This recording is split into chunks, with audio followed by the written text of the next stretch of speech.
हाँ जी बच्चों, next class है हमारी चैप्टर नंबर 1 की सेकंड क्लास। तो आज हम कुछ टॉपिक कवर करेंगे और कुछ टॉपिक हमने लास्ट क्लास में कवर कर दिए थे। लास्ट क्लास के बारे में ही कुछ पॉइंट्स बताना चाहूँगा। अब भी कई बच्चे गलती कर रहे हैं, बेटा ध्यान दो। ये जो कैपिटल अकाउंट का हमने पढ़ा था ना पोर्शन, कि कैपिटल दो प्रकार की होती है, फिक्स्ड और फ्लैक्चुएटिंग। इनका रोल होता है तभी ये एग्जिस्टेंस में है, वरना फिक्स्ड और फ्लैक्चुएटिंग का कोई भी रोल नहीं होता। अगर कैपिटल फिक्स है तो बेटा ध्यान रखना, पार्टनर्स को जो भी आप प्रॉफिट डिस्ट्रीब्यूट करेंगे, वो चाहे P&L अकाउंट में डिस्ट्रीब्यूट हो, वो चाहे P&L एप्रोप्रिएशन अकाउंट में हो, ध्यान रखना है अगर कैपिटल फिक्स है तो उनके सामने करंट अकाउंट लिखना पड़ेगा, और अगर कैपिटल फ्लैक्चुएटिंग है तो आपको कैपिटल अकाउंट लिखना पड़ेगा। जैसे आपने P&L एप्रोप्रिएशन अकाउंट बनाया तो आप हर चीज में करंट अकाउंट लिख सकते हैं। देखो सिंपल सा तरीका है, आपने बनाया P&L एप्रोप्रिएशन अकाउंट, आपने यहां लिखा बाय P&L अकाउंट, आपने यहां लिखा इंटरेस्ट ऑन ड्राइंग और पार्टनर्स के नाम लिख दिए, क्लियर। यहां आपने लिखा इंटरेस्ट ऑन कैपिटल, यहां आपने लिखा सैलरी, ये इंटरेस्ट दे देना जितने पार्टनर हैं उनको, ठीक है, सैलरी दे देना, कमीशन भी दे दोगे, ट्रांसफर टू रिजर्व अगर कोई है ये भी कर दो। यानी सारे आइटम आपको वैसे ही लिखने हैं जो आप प्रॉफिट लास्ट में डिस्ट्रीब्यूट करते हो, नेट प्रॉफिट ट्रांसफर्ड टू। यहां पर कई बच्चे लिख देते हैं ABC, कहानी खत्म, और यहाँ पैसा लिखा लिख दिया। ऐसे नहीं करना है, दिखाना है आपको कि ये प्रॉफिट कहाँ ट्रांसफर होगा, क्योंकि कई बार एंट्री पूछ लेता है कि P&L एप्रोप्रिएशन में जो डिविजिबल प्रॉफिट है वो इतना है, इस प्रॉफिट को डिवाइड करने की एंट्री दीजिए। तो आप क्या एंट्री पास करते हैं, अगर P&L के प्रॉफिट को यानी कि P&L एप्रोप्रिएशन के डिविजिबल प्रॉफिट को डिस्ट्रीब्यूट करना हो, यहाँ जो प्रॉफिट बच के आता है तो हम करते हैं P&L appropriation account debit to partners capital या करंट अकाउंट। तो यहां पर अगर आप प्रॉफिट डिस्ट्रीब्यूट करने वाले हैं तो ध्यान देना, अगर कैपिटल फिक्स्ड है तो सभी के सामने लिखेंगे आप एज करंट अकाउंट, बीज करंट अकाउंट, इस तरह से लिखना है, और यहां उनका प्रॉफिट में हिस्सा। लेकिन अगर कैपिटल फिक्स नहीं है, फिक्स्ड वर्ड नहीं है, तो आप ये प्रॉफिट लिखोगे इनके कैपिटल अकाउंट के थ्रू। डायरेक्ट AB ये नहीं लिखना है, ये गलत तरीका है, ठीक है। ध्यान देंगे आगे से इस गलती को दोबारा से ना दोहराएं।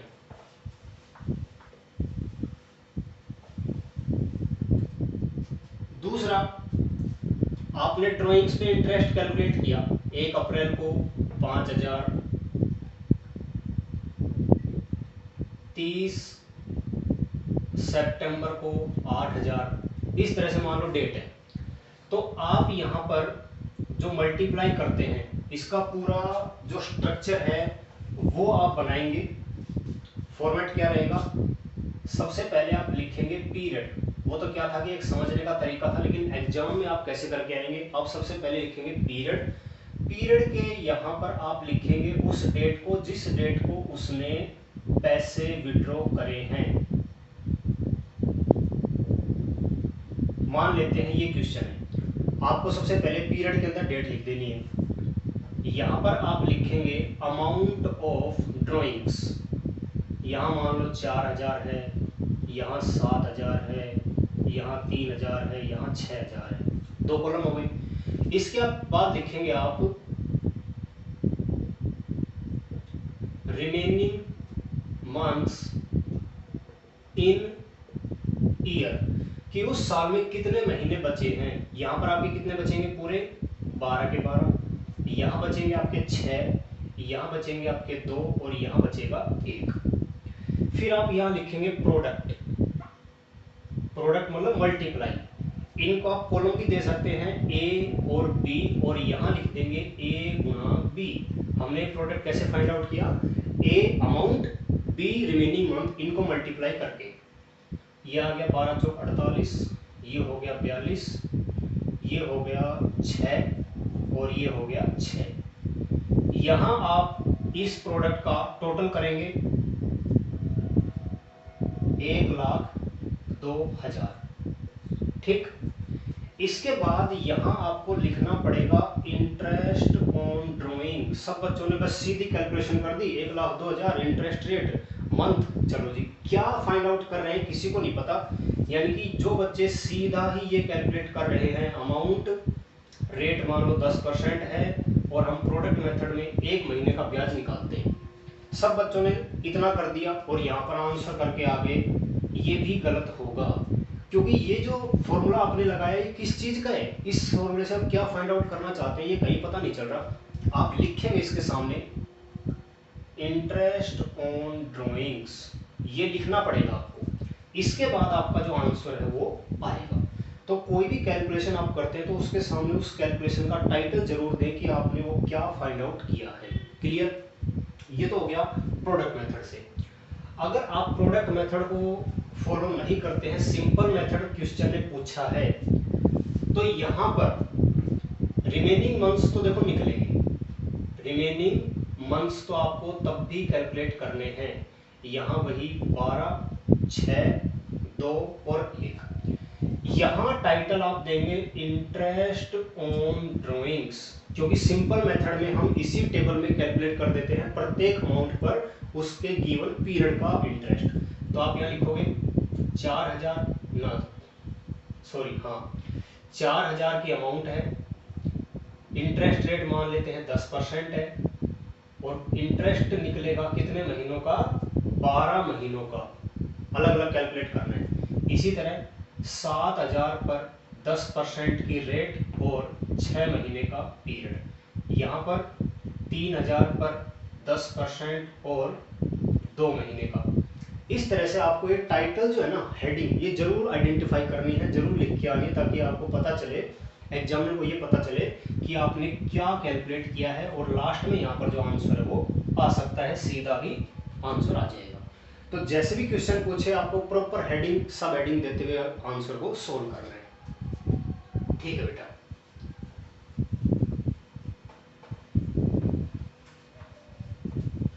ड्राइंग्स के मेथड में ही एक हमारा मेथड और बचता है, average period method. Average period method ये कब अप्लाई होगा, इक्वल अमाउंट होनी चाहिए, एक जैसी अमाउंट, और वो ईच मंथ हो सकती है, ईच क्वार्टर हो सकती है।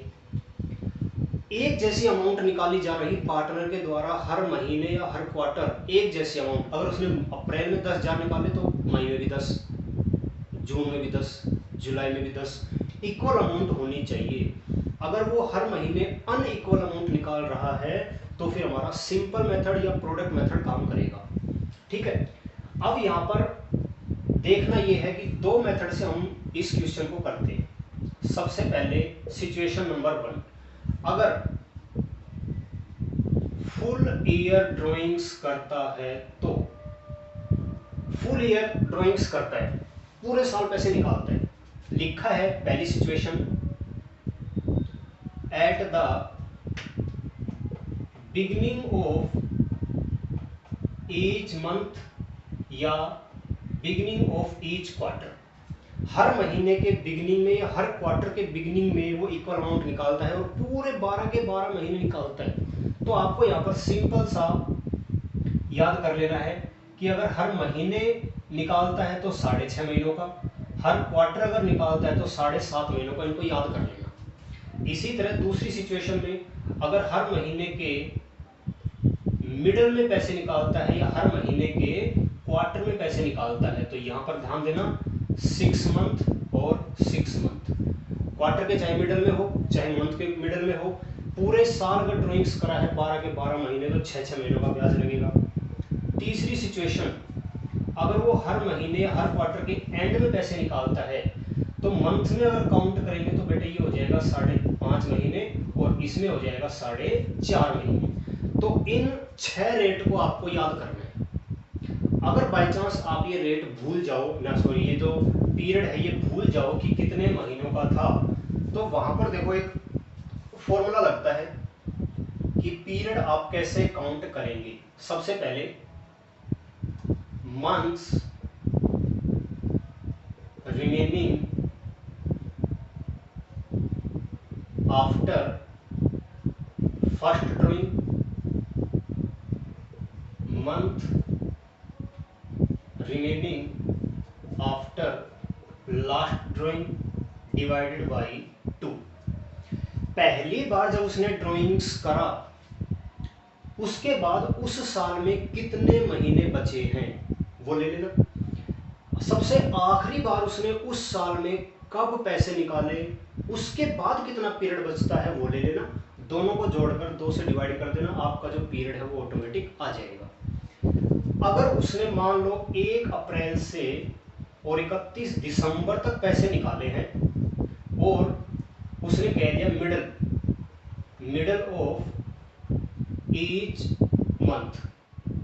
अब देखो यहां पर 12 महीने नहीं है, यहां पर पीरियड है सिर्फ 9 महीने। तो ये जो फॉर्मूला है ये आपका यहां पर काम आएगा। अभी हमने जो मंथ्स याद किए थे 7.5, 6.5, 6, 5.5, वो तब लगते हैं जब पूरे 12 महीनों का पीरियड ड्राइंग्स का होता है तब। अगर वो बंदा हर महीने हर क्वार्टर निकाल तो रहे इक्वल अमाउंट, लेकिन मंथ्स 12 नहीं है, 8 है, 7 है, 6 है, 11 है, इतने, तो ये फॉर्मूला काम आएगा।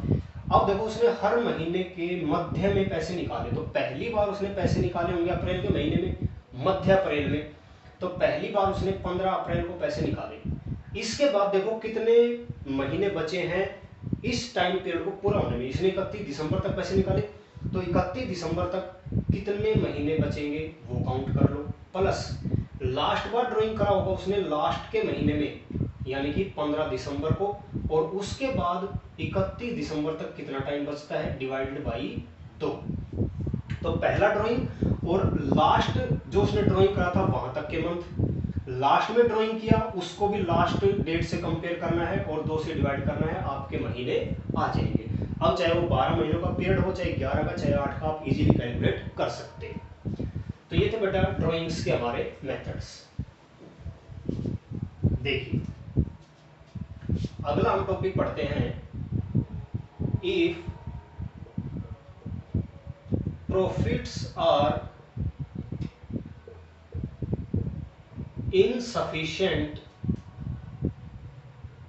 to provide interest on capital।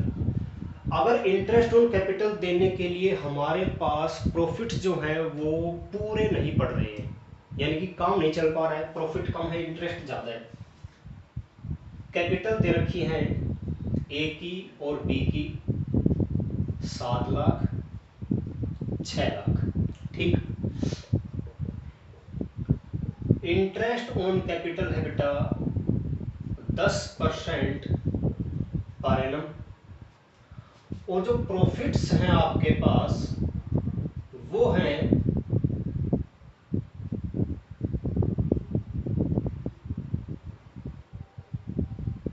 78,000 रुपए, ठीक है, 78,000 रुपए,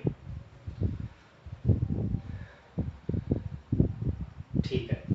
और क्वेश्चन ने कहा कि P&L एप्रोप्रिएशन अकाउंट बनाओ, सिर्फ ये एडजस्टमेंट है, और कहा P&L एप्रोप्रिएशन अकाउंट बनाओ। आप प्रॉफिट एंड लॉस एप्रोप्रिएशन बनाओगे, यहाँ पर आप लिखोगे बाई P&L अकाउंट और आप लिखोगे यहाँ पर प्रॉफिट 78,000, सिर्फ एक एडजस्टमेंट है इंटरेस्ट की। आप इंटरेस्ट देने जाएंगे, इंटरेस्ट ऑन कैपिटल आपने कभी ए का बनता है 70,000, बी का बनता है 60,000, 10%, टोटल इंटरेस्ट बनता है बेटा 1,30,000। अब देखो जेब में हमारे यहाँ प्रॉफिट 78 के, इंटरेस्ट देना है 31 का, तो पार नहीं पड़ रही है। तो ऐसी सिचुएशन में बेटा आपको एक कॉन्सेप्ट याद करना है कि जब भी आपके प्रॉफिट इंटरेस्ट को कवर अप करने के लिए इनसफिशिएंट हो, कम पड़ जाए, इनएडिक्वेट हो, तो आपको जो अवेलेबल प्रॉफिट है ना बेटा, अवेलेबल प्रॉफिट, जितना भी प्रॉफिट अवेलेबल है उसे डिवाइड कर देना है इन कैपिटल रेशियो या इंटरेस्ट ऑन कैपिटल रेशियो। दोनों का एक ही मतलब होता है, चाहे इसको रेशियो में कन्वर्ट कर लो तब भी 7 6 आएगा, चाहे कैपिटल को रेशियो में कन्वर्ट कर लो वो भी इतना ही आएगा। तो अवेलेबल प्रॉफिट को आपको कैपिटल या इंटरेस्ट ऑन कैपिटल के रेशियो में बांट देना है। तो कई बार क्वेश्चन आ जाता है एमसीक्यू में कि अवेलेबल प्रॉफिट को किस रेशियो में बांटा जाएगा अगर प्रॉफिट हमारे इंटरेस्ट को कवर करने के लिए इनसफिशिएंट है। तो ऑप्शन में अगर कैपिटल रेशियो है तो आप उसको क्लिक कर देंगे, अगर इंटरेस्ट ऑन कैपिटल रेशियो है तो आप इसको टिक कर देंगे। तो अब हम क्या करेंगे, इनको पूरा का पूरा इंटरेस्ट नहीं देंगे, हम 78,000 को बांट के देखेंगे कि इनके हिस्से में कितना कितना आता है। 6/13, एक आए 7/13, तो ये आ जाएगा 42,000, और बी का आएगा 6/13, ये होगा बेटा 36,000 रुपये। और इस तरह से हम 78,000 को इन दोनों के अंदर बांट देंगे। सारा इंटरेस्ट नहीं दे के आना है, क्योंकि इंटरेस्ट अगर दे दोगे सारा तो लॉस आ जाएगा, और P&L एप्रोप्रिएशन में लॉस कभी आ ही नहीं सकता। तो आपको अवेलेबल प्रॉफिट को कैपिटल रेशियो बना लो या इंटरेस्ट ऑन कैपिटल जो बनता है एक्चुअल में उसको रेशियो बना लो, उस रेशियो में इस प्रॉफिट को बांट के आना है। एक हमारा टॉपिक ये है। तो जब भी ऐसा कोई क्वेश्चन आए जिसमें आपको इंटरेस्ट ऑन कैपिटल की एडजस्टमेंट मिले सिर्फ, तो वहां एक बार रफली कैलकुलेट करके देख लेना कि क्या हमारा इंटरेस्ट प्रॉफिट में कवर हो सकता है कि नहीं। अगर हो सकता है तो सारा दे दो, नहीं हो सकता है तो ये वाला फॉर्मूला लगा दोगे।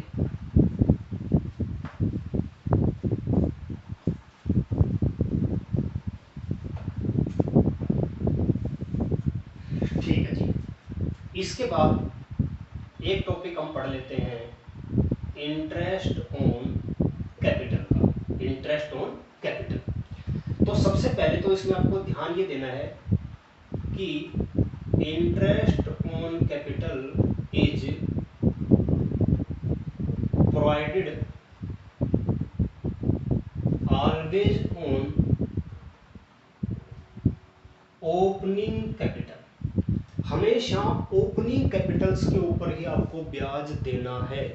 अगर क्वेश्चन में गिवन है कि Capitals of A and be on 31 मार्च 2021, 20, 18 जो भी है, अगर 31 मार्च को कैपिटल गिवन है या लिखा रहे closing capital of A and B, तो समझ जाना कि ये जो कैपिटल्स हमें दे रखी है ना, ये क्लोजिंग है, और इंटरेस्ट अगर देना होगा क्वेश्चन में तो हम ओपनिंग कैपिटल पे इंटरेस्ट देंगे, क्लोजिंग के ऊपर इंटरेस्ट मत लेके आना, गलत हो जाएगा। तो आप क्या करोगे, अगर क्लोजिंग कैपिटल क्वेश्चन में आ जाए तो ओपनिंग में कन्वर्ट कर लेना, और अगर लिखा है ए and be started business on, तो बिजनेस जब स्टार्ट करते हैं ऑन, चलो ऑन नहीं है, business started with Capitals of rupees इतना इतना इतना, तो जब बिजनेस स्टार्ट कर रहे हैं इतनी पूंजी के साथ तो वो तो ओपनिंग कैपिटल होगी, तो ये कैपिटल मानी जाएगी बेटा ओपनिंग। अगर लिखा है capital of A and be on 1 अप्रैल 2019, तो अप्रैल की डेट आती है तो भी वो ओपनिंग कैपिटल मानी जाएगी।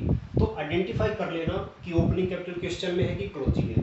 ओपनिंग अगर गिवन है तो कोई दिक्कत ही नहीं है, आप इन बैलेंसेस पर इंटरेस्ट देके आ सकते हो डायरेक्टली। लेकिन अगर कैपिटल आ जाती है क्लोजिंग तो आप उनको पहले ओपनिंग में कन्वर्ट करेंगे। ओपनिंग में कन्वर्ट कैसे करेंगे, देखिए छोटा सा फॉर्मूला होता है। आप सबसे पहले एक टेबल बना लेंगे, जितने भी पार्टनर हैं उन सबका नाम लिख लेंगे, और यहाँ लिखेंगे आप सबसे पहले इनकी जितनी भी क्लोजिंग कैपिटल गिवन है वो लिख देंगे। यहाँ पर जितनी भी क्लोजिंग कैपिटल क्वेश्चन में गिवन वो लिख देंगे। इसमें आप ऐड कर देंगे ड्राइंग्स, ड्राइंग्स ऐड कर देंगे आप इनमें। अगर पार्टनर्स ने एडिशनल कैपिटल लगाई थी, एडिशनल कैपिटल ज्यादा और ज्यादा कैपिटल लगाई थी, वो आप कर देंगे यहां से लेस। और अगर कुछ प्रॉफिट्स भी क्वेश्चन में हुए थे और वो पार्टनर्स के बीच में बट गए, तो वो प्रॉफिट्स भी आप क्या कर देंगे बेटा, लेस कर देंगे। और अगर बाय चांस लॉस है क्वेश्चन में, तो लॉस कर देंगे आप ऐड। बाकी लॉसेज बहुत कम देखने को मिलते हैं, ये 4 एडजस्टमेंट ही आपको देखने को मिलेंगे। इस फॉर्मूले से जो आंसर आएगा वो इन पार्टनर्स की ओपनिंग कैपिटल आएगी, और इस कैपिटल पे आपको क्या देना है, इंटरेस्ट ऑन कैपिटल। बस ये ध्यान रखना, ओपनिंग कैपिटल पे इंटरेस्ट हमें देना है। ये फॉर्मूला अच्छे से याद कर लेना। +1 में अकाउंट्स फ्रॉम इनकम्प्लीट रिकॉर्ड्स में आप ये पढ़ के आए थे, सिंगल एंट्री सिस्टम वाले चैप्टर में ये वाला फॉर्मूला, यहाँ उसको सिर्फ रिवाइज किया जा रहा है। क्लियर, चलते हैं।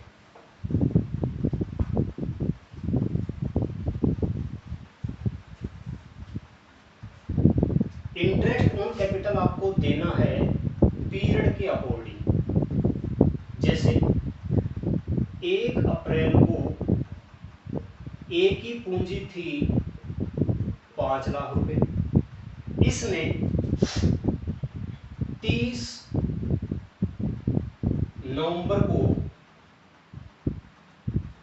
इंट्रोड्यूस का मतलब होता है कैपिटल और लगाना, इंट्रोड्यूस कर दिए ₹1 लाख।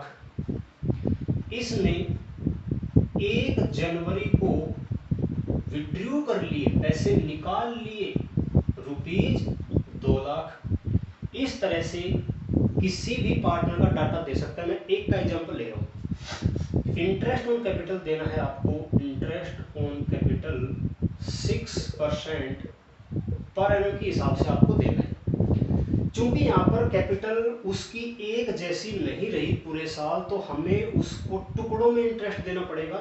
जितना पैसा जितने समय तक रहा उतने पैसे पर इंटरेस्ट, फिर जो पैसा चेंज हुआ उसके ऊपर अलग से इंटरेस्ट, और सारे इंटरेस्ट को जोड़कर हम कहेंगे कि ए का टोटल इंटरेस्ट इतना बना है। अगर ये कैपिटल शुरू में लगा देता 5 लाख और पूरे साल में कोई भी चेंज नहीं करता, तो हम सीधा 5 लाख पे ब्याज दे देते। क्योंकि इसकी कैपिटल बार बार फ्लैक्चुएट हो रही है, तो हम एक अमाउंट पे इंटरेस्ट नहीं दे सकते, हमें डिफरेंट अमाउंट पर इंटरेस्ट देना पड़ेगा। तो मैं कहूँगा कि भाई 1 अप्रैल से, और पहली बार उसने परिवर्तन किया 30 नवंबर को, 30 नवंबर तक उसकी जो कैपिटल रही वो बेटा कितनी रही है, 5 लाख। 1 अप्रैल को लगाए 5 लाख, 30 सितंबर को लगाए ना, तो 30 नवंबर को उसने और लगाए, तो 30 नवंबर तक 5 लाख उसके पूंजी फर्म में लगी रहेगी। फिर 30 नवंबर को उसने पैसे निकाले, तो 30 तो खत्म ही हो गया। 1 दिसंबर से, और फिर अगला चेंज कब आया है, 1 जनवरी, यानी कि 31 दिसंबर तक उसका जो पैसा है वो फर्म में कितना रहेगा, 5 तो पहले से ही थे, एक और लगा दिया, यानी 1 महीने और उसके 6 लाख रुपए रहे। 5 लाख रहे इतने टाइम, और फिर अगले महीने चेंज हो गए 6 लाख, और वो 6 लाख रहे 31 दिसंबर तक। फिर उसने जनवरी में क्या किया, 2 लाख रुपए निकाल लिए।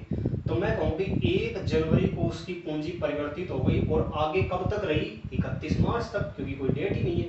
31 मार्च तक उसकी जो पूंजी रही वो रही 2 लाख रुपए निकाल लिए, 6 लाख हो गए थे, फिर से 2 लाख निकाल लिए, तो ये रही 4 लाख। तो अब आप क्या करेंगे, 5 लाख पर इंटरेस्ट दे देंगे 6% के हिसाब से। कितने महीने, अप्रैल मई जून जुलाई अगस्त सितंबर अक्टूबर नवंबर, 8 महीने का ब्याज यहाँ चला जाएगा। 6 लाख रुपए रहे हमारे, सिर्फ 1 महीने इस पर दे देंगे आप 1 महीने का ब्याज, और 4 लाख रुपए रहे आपके 3 महीने तक, इस पे दे देंगे हम 3 महीने का ब्याज। तो जब भी इस तरह से आप ब्याज कैलकुलेट करो टुकड़ों में, तो एक बार अपने टोटल मंथ्स को जरूर काउंट कर लेना। 8 और 1 9 और 3 12, 12 से ऊपर नहीं जाना चाहिए, 12 से नीचे भी नहीं रहना चाहिए। कई बार हो सकता है गलती से मान लो हम यहाँ पे 2 कर दें गलती से, तो मंथ काउंट करेंगे तो 8 और 2 10 और 3 13 महीने थोड़ी होते हैं, तो आपको तुरंत पता चल जाएगा कि आपकी कहीं ना कहीं मिस्टेक है। तो टुकड़ों में जब भी ब्याज कैलकुलेट करो, तो एक बार जैसे ही सारे महीने ले लो, तो उनको एक बार जोड़ के देख लेना कि क्या वो 12 बन रहे हैं या 12 से कम या ज़्यादा है। तो आप यहाँ जो इंटरेस्ट कैलकुलेट करोगे उसके टोटल इंटरेस्ट को कहा जाएगा कि ए का टोटल इंटरेस्ट इतना बना है। इसी तरह बी का हो सकता है, इसी तरह सी का हो सकता है। तो सबकी पूंजी पे आपको अलग अलग ब्याज कैलकुलेट करने हैं। ठीक है बेटा, तो ये था हमारा इंटरेस्ट ऑन कैपिटल का portion.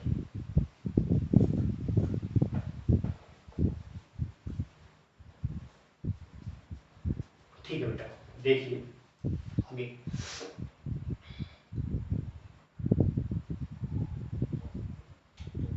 Adjustment in closed accounts काफी इंपॉर्टेंट टॉपिक है। कई बार इससे क्वेश्चन आ रखे हैं पीछे बोर्ड एग्जाम्स में कि अकाउंट्स में गड़बड़ी हो गई, लेकिन हमने तो अकाउंट बना दिए सारे। 31 मार्च को हमने फुल्ली फ्लैश्ड अकाउंट्स बना दिए, फाइनल अकाउंट बना दिए, प्रॉफिट कैलकुलेट कर लिया। लेकिन बाद में पता चला कि कुछ गलतियां रह गई हैं और उन गलतियों को हमने क्या किया, इग्नोर कर दिया। हमने कुछ एडजस्टमेंट ऐसी थी जो कि बुक्स में नहीं लिखी। पार्टनर्स को इंटरेस्ट देना था, भूल गए। क्या क्या गलतियां हो सकती है बेटा?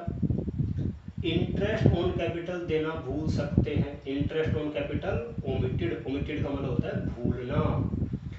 पार्टनर्स को सैलरी देनी थी, salary to partners omitted, salary देना भूल गए, अकाउंट्स बना दिए।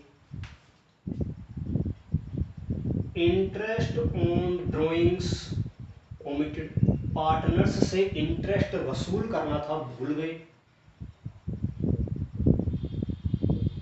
Profits distributed in wrong ratio, ratio था कोई और पार्टनर को प्रॉफिट बांट दिया किसी गलत रेशियो में। पार्टनर थे 3 इक्वल में, लेकिन बाद में हमने क्या किया कि गलती से ये जो प्रॉफिट है ये 3 दो में बांट दिया। तो रेशियो अगर गलत ले लेते हैं हम प्रॉफिट बांटते टाइम, ये भी गलती होती है। इंटरेस्ट लेना भूल जाओ ड्राइंग्स पर, इंटरेस्ट देना भूल जाओ कैपिटल पर, कोई सैलरी कोई कमीशन देना भूल जाओ।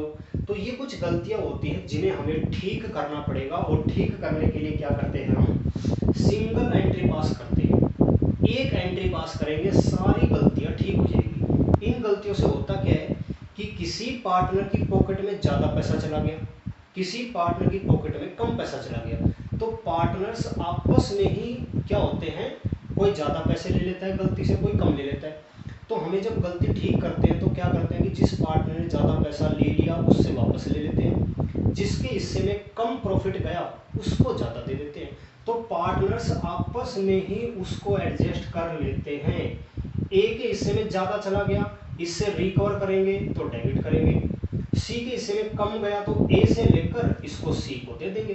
तो हम जानते हैं अकाउंट्स में नियम क्या होता है पार्टनरशिप में, कि अगर किसी पार्टनर से कोई पैसा हमें रिकवर करना है तो भैया उसको डेबिट कर दो, उसका कैपिटल अकाउंट या करंट अकाउंट क्या कर दो, डेबिट कर दो। और अगर हमें उस पार्टनर को कोई पैसा देना है तो उसका कैपिटल या करंट अकाउंट क्या कर दो, क्रेडिट कर दो। ये नियम पार्टनरशिप में लगता है। कैपिटल करंट देखो यहाँ पर भी पीछा नहीं छोड़ेंगे। अगर कैपिटल्स फिक्स्ड हैं तो एंट्री जो होगी वो कैपिटल करंट के थ्रू होगी, और अगर कैपिटल फिक्स नहीं है तो जो एंट्री पास हम करेंगे वो कैपिटल से पास करेंगे, ना कि करंट से। तो आपको पार्टनर्स को ही डेबिट करना है, पार्टनर्स को ही क्रेडिट करना है। ये होता है इस एडजस्टमेंट का असली सॉल्यूशन। देखिए किस तरह से हम एक एक गलती को ठीक करते चलेंगे।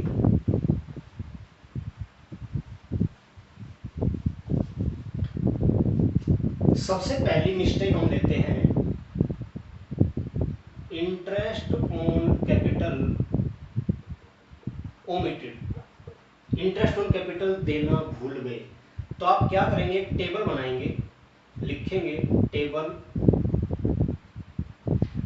शोइंग एडजस्टमेंट, एडजस्टमेंट लिख सकते हो, या table showing rectification of errors, या तो आप लिख सकते हो टेबल शोइंग एडजस्टमेंट या लिख सकते हैं रेक्टिफिकेशन ऑफ एरर्स। देखिए हमने क्या किया, यहां पर हमने लिखा पर्टिकुलर्स, एक टेबल फॉर्म करेंगे, पर्टिकुलर्स लिखेंगे, यहां लिखेंगे पार्टनर्स के नाम, मान लेते हैं 3 पार्टनर थे, और यहां लिख देंगे लास्ट में टोटल। ठीक बेटा, इस तरह से आपको एक टेबल बना लेनी है प्रॉपर फॉर्मेट के साथ। एग्जाम में स्केल लेकर जाना और स्केल से सारी लाइनें खींचते हुए चलना है, ठीक। एग्जाम में इसी तरह से आपको टेबल बना के आनी पड़ेगी, लाइनें खींच खींच कर। ये हमारी टेबल तैयार हो गई। अब जैसे ही टेबल आप खींच लो, अब गलती देखोगी, गलती क्वेश्चन में क्या हुई है, उस गलती को पकड़ना इस कॉन्सेप्ट का मेन लॉजिक है। हमें गलती पता चली है, इंटरेस्ट ऑन कैपिटल देना भूल गए, क्योंकि इंटरेस्ट ऑन कैपिटल पार्टनर्स को देते हैं, भूल गए। तो भूल गए तो कोई बात नहीं ना, भूल चूक तो जिंदगी में चलती रहती है, गलती हो गई तो उसको मान लो। अगर हमने पार्टनर्स को इंटरेस्ट नहीं दिया तो कोई बात नहीं, दे दो, वो तो उनका अधिकार बनता था ना लेना, लेकिन नहीं दिया, भूल गए ना, कोई क्राइम थोड़ी कर दिया, अब दे देंगे। तो अब अगर इंटरेस्ट हम पार्टनर्स को देंगे, इंटरेस्ट ऑन कैपिटल, तो बताओ कि ये इंटरेस्ट पार्टनर्स में क्रेडिट करेंगे कि डेबिट करेंगे। इंटरेस्ट ऑन कैपिटल पार्टनर्स को देते हैं, तो पार्टनरशिप में जब भी किसी पार्टनर को कोई पैसा दिया जाता है तो हमेशा उसके क्रेडिट में साइड में आता है, तो हम इसके ब्रैकेट में सिंबल दे देंगे क्रेडिट का, ठीक। जितना जितना इनका इंटरेस्ट बनता है वो हम लिख देंगे और यहाँ लिख देंगे उसका टोटल, इन तीनों का जोड़। इसके बाद करना क्या है कि आपको इस टोटल को तीनों के अंदर पीएसआर में बांट देना है। हम यहां लिखेंगे division of total interest on capital.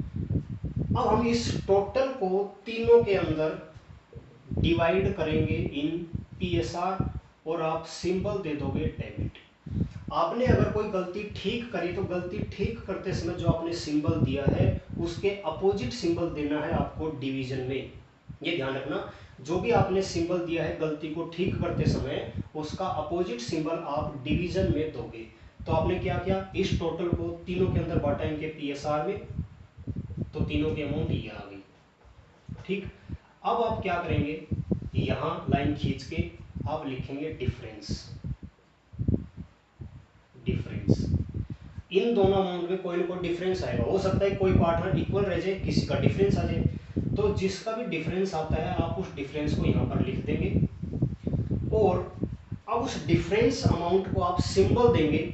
अगर वो अमाउंट क्रेडिट की बड़ी है तो डिफरेंस क्रेडिट बचेगा, अगर कोई अमाउंट इन दोनों में से अगर डेबिट की अमाउंट बड़ी है, ज़्यादा है, तो आप डेबिट का सिंबल देंगे। तो सिंबल आपको क्या देना है, डिफरेंस में जिस सिंबल की अमाउंट बड़ी होगी वही सिंबल देना है। इसमें मान लेते हैं ए का क्रेडिट ज्यादा था तो इसको सिंबल मिलेगा क्रेडिट। इसमें मान लेते हैं बी का डेबिट ज्यादा था तो इसको सिंबल मिलेगा डेबिट। इसमें मान लेते हैं सी का क्रेडिट ज्यादा था तो इसको सिंबल मिलेगा क्रेडिट। देखो एंट्री हमारी बनकर तैयार हो गई। ए को डेबिट, बी को डेबिट कर देंगे, ए और सी को क्रेडिट कर देंगे। इस एंट्री का मतलब क्या हुआ कि बी के हिस्से में पैसा ज्यादा चला गया था, अब हम बी से रिकवर करके ए और सी को दे देंगे क्योंकि इनके हिस्से में पैसा कम गया था। ये लॉजिक हमें यहाँ पर लगाना है। तो बस आप एंट्री पास कर देंगे और लास्ट में इस टेबल को आप बनाने के बाद, जो कि टेबल हमारी यही फिनिश हो गई है, फिर आप लिखेंगे यहाँ पर एडजस्टमेंट एंट्री। इस तरह से ही आपको एग्जाम में सोल्व करके आना है, टेबल बनानी है, टेबल के बाद एंट्री। जैसे ही आपका डिफरेंस आ जाए एंट्री तैयार हो गई। आप लिखेंगे कौन डेबिट हो रहा है, बी। अब ध्यान देना कि यहाँ पर आप कैपिटल वर्ड यूज करोगे या करंट वर्ड यूज करोगे, ये आपको पता चलेगा। उनकी कैपिटल के साथ फिक्स्ड वर्ड है तो करंट लिख देना, फिक्स्ड वर्ड नहीं है तो कैपिटल लिख देना। और ए और सी को करना है credit, as capital oblique current account, C is capital oblique current account. ये आपकी एंट्री तैयार होगी। इस तरह से आपको गलती को ठीक करना है। ये हो गया हमारा पहली गलती, ठीक।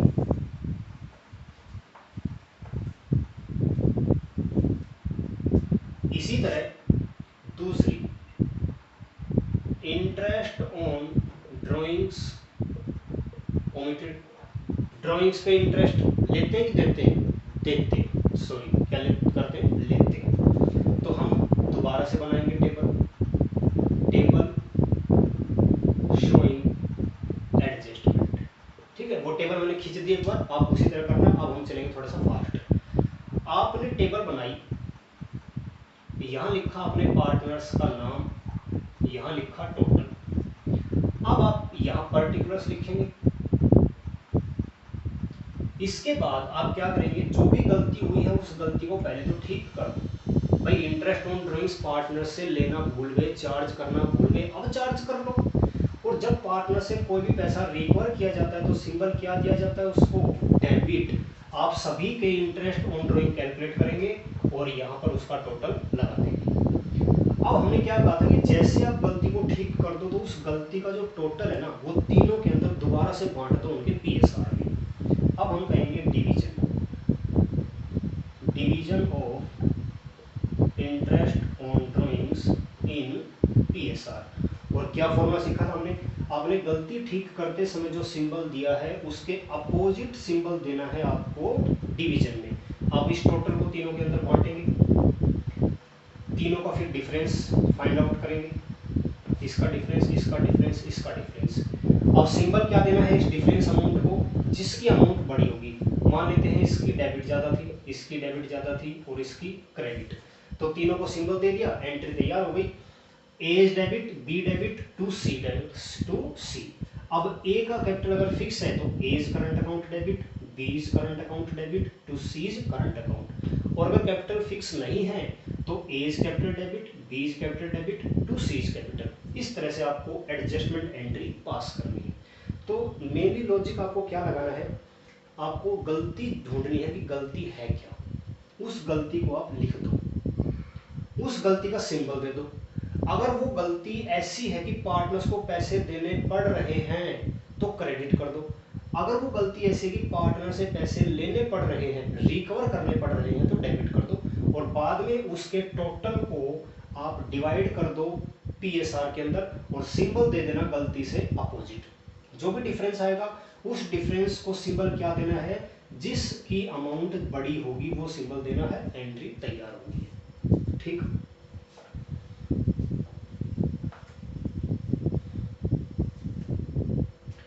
Combined entry, combined omission of interest on capital, interest on drawings,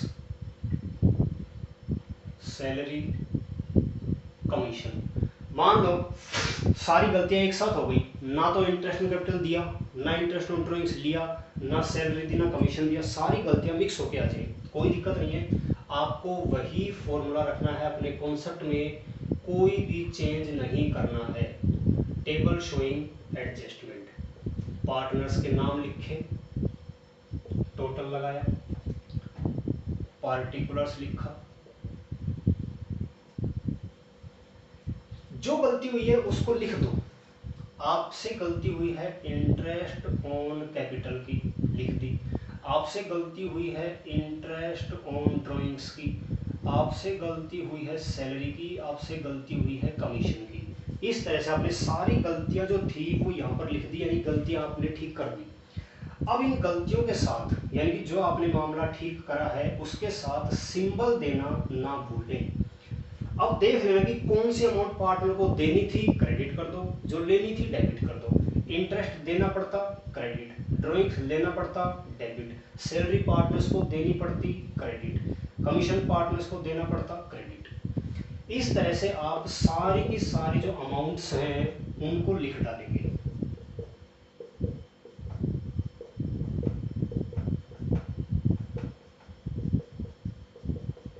ठीक है बेटा, आपने अब करना क्या, आपको अगर गलती आपकी एक से ज्यादा हो जाए तो सबसे पहले आपको उन सभी गलतियों का नेट टोटल निकाल लेना है। देखो गलती एक होती है तो हम क्या करते हैं, सीधा ही उसका टोटल डिस्ट्रीब्यूट कर देते हैं, लेकिन गलती जब ज्यादा होती है तो उन सभी का नेट टोटल फाइंड आउट करना है।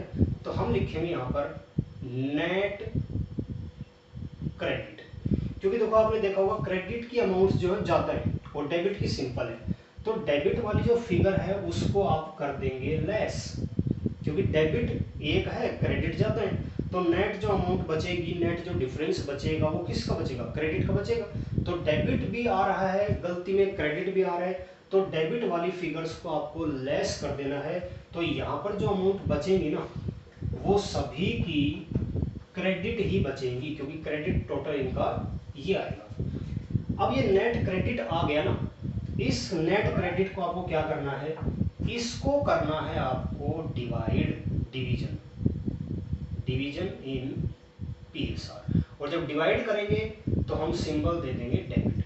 यहाँ बच्चे अक्सर कंफ्यूज हो जाते हैं कि सर यहाँ भी क्रेडिट डेबिट, यहाँ भी क्रेडिट डेबिट, यहाँ फिर से क्रेडिट डेबिट, दिक्कत हो गई। तो सिंपल सा फॉर्मूला है बेटा, एक गलती होती है तो आप उसके टोटल को डायरेक्ट डिवाइड कर दे, गलती एक से ज़्यादा है तो आप सभी गलतियों का पहले नेट बैलेंस आइडेंटिफाई कर ले और उस नेट बैलेंस को फिगर दे दे कि वो किस चीज़ का बैलेंस बचा है। हमारा जो नेट बैलेंस बचा है वो क्रेडिट का बचा है। अब इस क्रेडिट को जब बांटेंगे पार्टनर्स में तो क्या सिंबल देंगे, डेबिट। अब जब बांट देंगे आप इसको PSR में, अब आपका जो डिफरेंस आएगा वो डिफरेंस बताएगा कि आपकी एंट्री क्या बनेगी। मान लो इसका क्रेडिट है, इसका डेबिट है, इसका क्रेडिट है। इसकी क्रेडिट अमाउंट ज़्यादा थी तो क्रेडिट बचेगा, इसकी डेबिट ज़्यादा थी तो डेबिट बचेगा, इसकी क्रेडिट ज़्यादा थी तो क्रेडिट बचेगा। ये एंट्री आपकी तैयार हो गई। इस तरह से आपको ये एंट्री पास करनी है।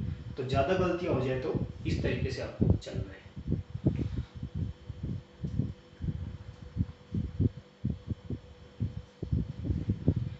अब देखिए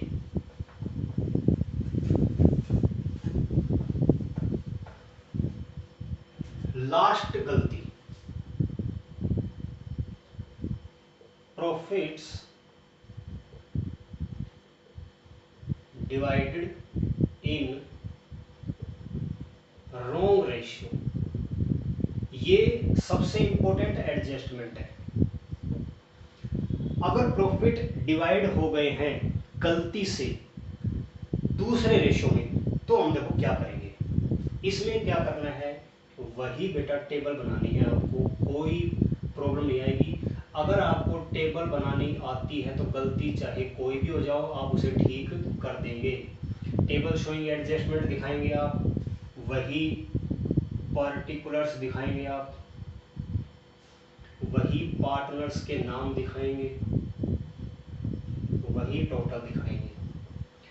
हो सकता है कि गलतियां यहां पर भी हों। ये प्रॉफिट जब गलत रेशो में बढ़ जाता है तो इसका मतलब ये नहीं कि केवल यही एडजस्टमेंट आएगी। इसमें इंटरेस्ट ऑन कैपिटल भी भूल सकते हो, ड्राइंग्स भी भूल सकते हो, सैलरी भूल सकते हो, कमीशन भी भूल सकते हो। सारी गलतियों का मिक्सचर होके ये वाला क्वेश्चन आएगा। तो सबसे पहले तो आपको क्या करना है, जो जो गलतियां आपसे हुई उनको ठीक कर दो। मैं ये मान के चल रहा हूँ कि सारी गलतियां हुई है। इंटरेस्ट ऑन कैपिटल में मैं भूल गया, अब दे दूंगा तो क्रेडिट करूंगा। मैं इंटरेस्ट ऑन ड्राइंग्स भी लेना भूल गया तो मैं उसको भी ठीक कर दूंगा डेबिट करके।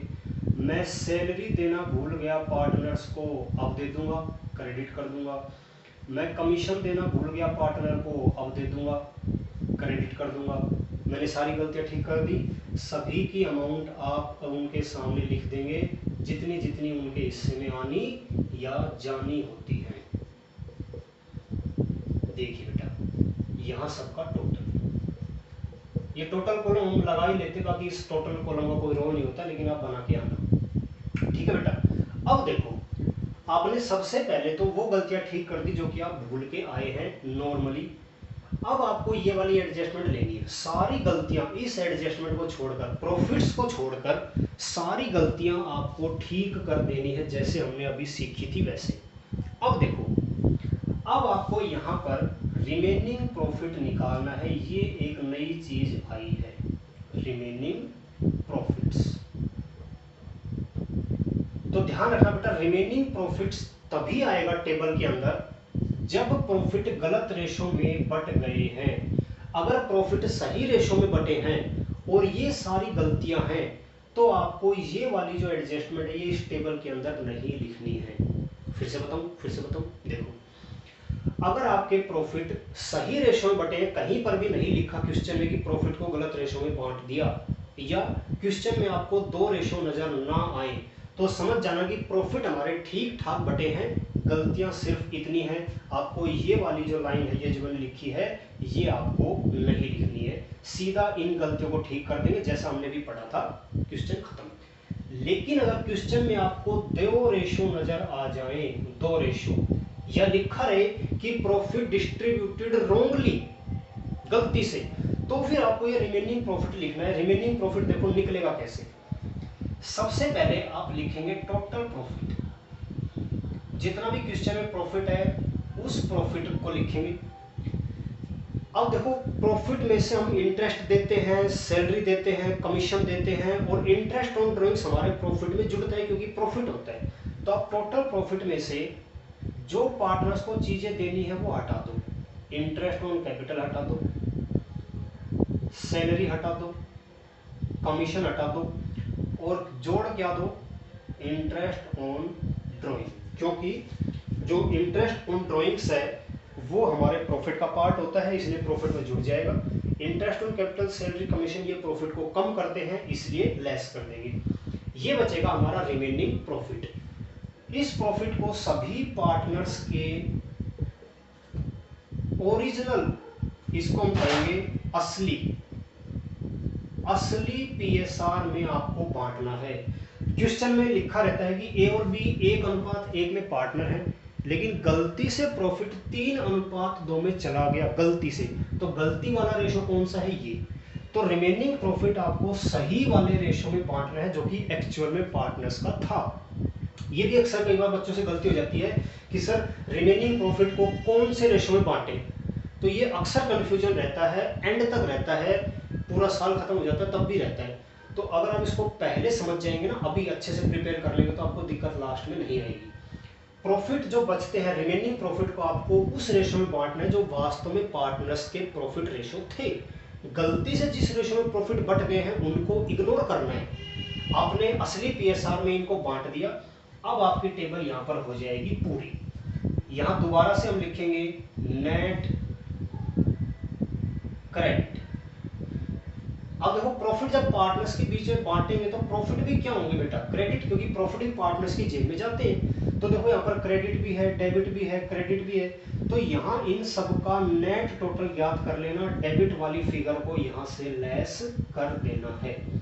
तो इनका जो भी नेट डिफरेंस बचेगा, अब ये डिफरेंस जो है ना, ये डिफरेंस वो है जो कि हमारी सभी गलतियों का कंक्लूजन है। हमने सारी गलतियां ठीक कर दी, इन पार्टनर्स के हिस्से में ये प्रॉफिट पहुंचाना है। अब आपको क्या करना है, यहां पर आपको डिवीजन नहीं करना, आपको लिखना है wrong division in wrong ratio.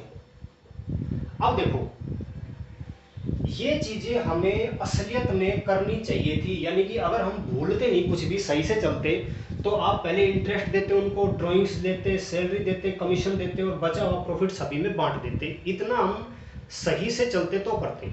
लेकिन आपने क्या कर दिया, ना तो आपने ये चीजें करी, ना आपने प्रॉफिट को सही से बांटा। तो जो प्रॉफिट आपने गलती से बांट दिया है गलत रेशो में, गलत रेशो में जो प्रॉफिट बांट दिया है उसे गलत रेशो में ही रिकवर कर लो। जिस हिसाब से आपने उनको पैसा दिया ना, उसी हिसाब से वापस ले लो।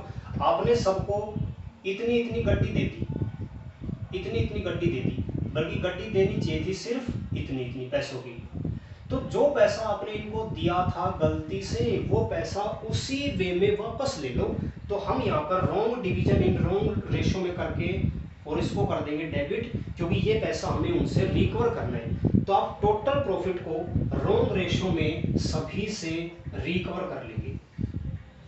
ये तो हो गया नेट क्रेडिट, जो कि वास्तव में उनकी पॉकेट में पहुंचना चाहिए था, और जो गलती से पहुंच गया गलत रेशो में वो उनसे रिकवर कर लो। तो जो रॉन्ग डिवीजन है उसको डेबिट कर देंगे, और इनका जो आंसर आएगा, इनका जो डिफरेंस आएगा, वो आपकी एंट्री को बनाएगा।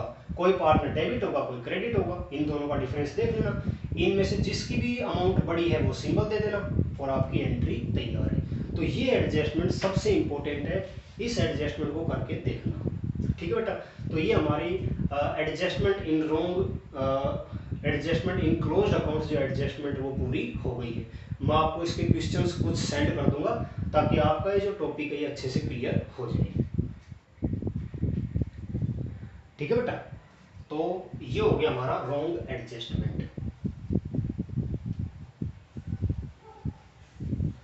इसकी प्रैक्टिस करेंगे ना तब आएगा। देखो देखने में तो हो सकता है कि कई बच्चों को बहुत सिंपल लग रहा हो, कई बच्चों को ये भी लग रहा हो कि सर ये तो बहुत टेढ़ा है, हम तो पता ही नहीं चल रहा। तो देखो जब कोई भी चीज़ कठिन तभी तक होती है जब तक कि हम उसमें माथापच्ची करनी शुरू नहीं कर देते, और जब हम उसमें घुस जाते हैं ना, उसकी तह तक चले जाते हैं, तो वही चीज़ हमारे लिए बहुत ईजी बन जाती है।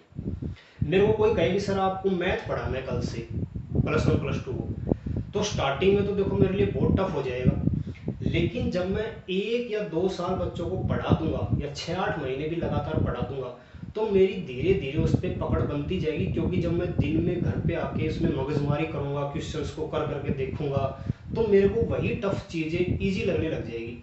अभी तक किया नहीं ऐसा, इसलिए वो टफ लगता है। तो जो चीज़ हमने नहीं पढ़ी ना, या जिसकी हमें प्रैक्टिस नहीं है, हमें वही टफ लगती है, और जिस दिन हमने उसकी प्रैक्टिस शुरू कर दी वही चीज़ हमारे लिए सिंपल हो जाती है। तो बेटा एक ही तरीका है, कोई भी चीज़ नहीं आती आपको, टेंशन बिल्कुल नहीं लेनी है। टेंशन लेने से दिमाग की कार्य क्षमता हमेशा घटती है, ये बात ध्यान रखना, इसलिए दिमाग पे प्रेशर नहीं डालना है। सिंपली देखो, कोई भी क्वेश्चन आपको टफ लगता है, आप उस क्वेश्चन को 2 बार करो देख कर, 2 बार देख कर करो, तीसरी बार करोगे थोड़ी सी गलती आएगी, चौथी बार करोगे थोड़ी सी गलती आएगी, लेकिन अगर आपने उस कॉन्सेप्ट का एक क्वेश्चन 5 बार कर लिया ना, गारंटी देता हूँ कि आप वो क्वेश्चन जिंदगी में कभी नहीं भूलोगे। यानी कि आपको एक कॉन्सेप्ट का, जो कॉन्सेप्ट आपको टफ लगता है, उस कॉन्सेप्ट का एक क्वेश्चन उठा लो, 5 बार उसकी प्रैक्टिस करो, आपको वही क्वेश्चन इजी लगने लगेगा और आप लाइफ टाइम उस कॉन्सेप्ट को नहीं भूलेंगे, ये मेरी गारंटी है, लिखवा लो चाहिए। इसलिए जिस बच्चे को प्रॉब्लम होती है क्वेश्चन को सोल्व करने में, बेटा एक ही तरीका है, अभ्यास से बड़ी ताकत इस दुनिया में कोई नहीं है। प्रैक्टिस करो, दिन रात करो, 5 बार करो, 10 बार करो, जब तक वो चीज़ आ न जाए तब तक करो। आपको खुद ब खुद पता चल जाएगा कि आपकी जो लर्निंग कैपेसिटी है ना, बढ़ती जा रही है। ठीक है बेटा, तो आज के लिए इतना ही। नेक्स्ट वीडियो में मैं इसके 2-3 टॉपिक बचे हैं वो फिनिश करवा दूंगा, तो चैप्टर नंबर 1 हमारा रिवाइज हो जाएगा। क्वेश्चंस मैं आपको भेज दूंगा ताकि आपकी इस कॉन्सेप्ट की प्रैक्टिस हो जाए। ठीक है बेटा, धन्यवाद।